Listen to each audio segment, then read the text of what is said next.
Hello students, welcome back to the last session on this poem on children.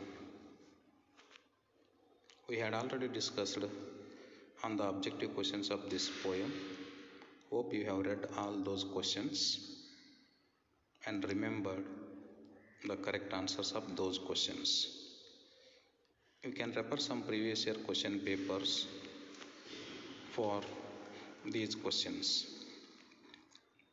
In this session, I am going to discuss on the comprehension second. These questions may come from for 4 marks. Question number 1 is, why does the prophet categorically state your children are not your children? Sometimes you may get another question, your children are not your children. There is a spelling mistake. How is this statement relevant with reference to on children poem? Explain. Or your children are not your children. Why and what does the prophet mean by this? All these 3 questions carry 4 marks. Whenever you have such type of questions, you have to use all the related ideas of the poem. Look at the given answer there. According to Khalil Gibran, love occupies the most important place in God's creation.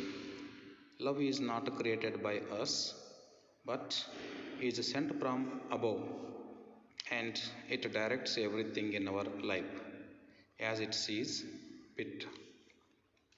In this poem, Gibran illustrates how love works in the intimate relationship of parenthood. Gibran also wants us to understand that our role as parents only. The line, your children are not your children, poet tells us that parents to be aware that a child is not a thing to be possessed by us, because we have created the life of these children. Child is an external life itself and is a gift from the abundance of existence. As parents, we may have brought them to this earth, but this has happened so because we have been chosen to be a vehicle, and so we are nothing else but a passage.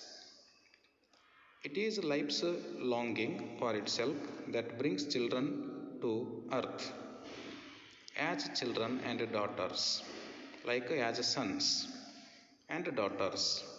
Since children are not lifeless things, we cannot possess them. That is why the prophet categorically states that your children are not your children.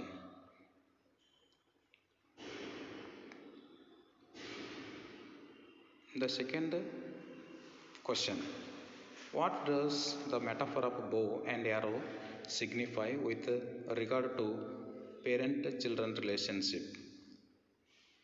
Next one is, what do the bow and arrow signify in the poem on children? Or how is the parent-child relationship brought out using the metaphor of bow and arrows? Or bring out the significance of the metaphors bows, arrows and archer.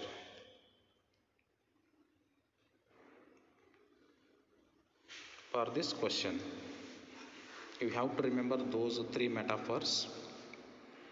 God, who is the supreme power, and he is the archer. Parents are the bows and the arrows are the children. The archer uses the bow only as an instrument to send the arrows to their target. The archer decides the trajectory and target on the infinite path and pulls the string with all his might. As he pulls the string, the bow has to bend and yet withstand the strain and pressure caused in shooting the arrow. The bow should not snap in two. From this metaphor, it becomes clear that parents serve only as an instrument or as a vehicle to help the arrow fly to its destination, and parents cannot own them. You have to explain the significance of these three metaphors in this answer. Third question. According to the prophet, what attitude should parents have towards their children? Or how does poet describe the responsibility of the parents in the poem on children? For this question, look at the given answer there. Khalil Gibran tells the parents that they are not the owners of their children. That means they should not be possessive on their children. That means they should not consider their children as their own property.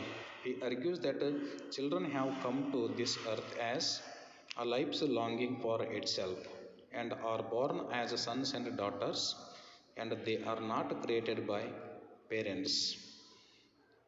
Hence, parents cannot possess them.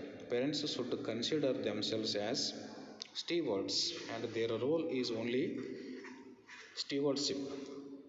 The poet wants parents not to look upon their children as their puppets, so not to impose their religion, politics, ideas on them, on the innocent children. Parents may give their own love but not their thoughts, because children have their own souls. They have the free will to do as they please and have a mind of their own. They are free to think for themselves. The parents merely act as the guiding lights for their children. They have the will to act as who are and lead their own life, and not how the parents want them to. The children have their own future. Parents belong to the yesterdays or the older generations, but the children belonging to tomorrow. We should only give as much love as but we can, and should let them grow according to their own potential. We may strive to be like them, but we should never trust our past on them. We should resist the temptation of making our child a good citizen. In this last question, there is a question for 6 marks. Look at the given two questions there. Your children are not your children. How does the poet illustrate this truth in the poem? In the second question, the relationship between parents and children. For these two questions, look at the given answer there. The poet firmly believes that life is a journey and God is both the starting point and the destination. This journey is an inner one, a spiritual one, and we are born to undertake this journey. The whole poem serves to express this belief. The poet attempts to explain what role the parents should play in bringing up their children. The speaker says that a child is a gift from the abundance of existence, and it is eternal life itself. That is why the poet says that your children are not your children. Then he makes our role very clear. He tells the parents that they have brought their children to this world because they have been chosen to serve as a passage or a vehicle to bring them to this world. Further, he tells us that since children belong to the future and they have their own thoughts and free will to do as they please, then he tells us that we have to take care of our children as stewards and give them love and physical nourishment so that they grow up and serve their role. Since The God who is the creator and final destination. God who is the archer, the parents are his bow and the children are arrows. We only serve to send the children swift and far to help to reach its destination. God loves both the bow and the arrows because God is the eternal creator of the nature. These are the few important 4 marks and 6 marks questions. Once again, read that poem thoroughly and try to understand the questions I had already given to you. And remember the summary of the poem. Write down this summary in your fair book and refer some previous year question papers on this poem and try to solve those questions at your home. Hope you understood this poem. There are some videos on YouTube channel. It is in Hindi and Kannada. For more reference, you can watch them. Thank you.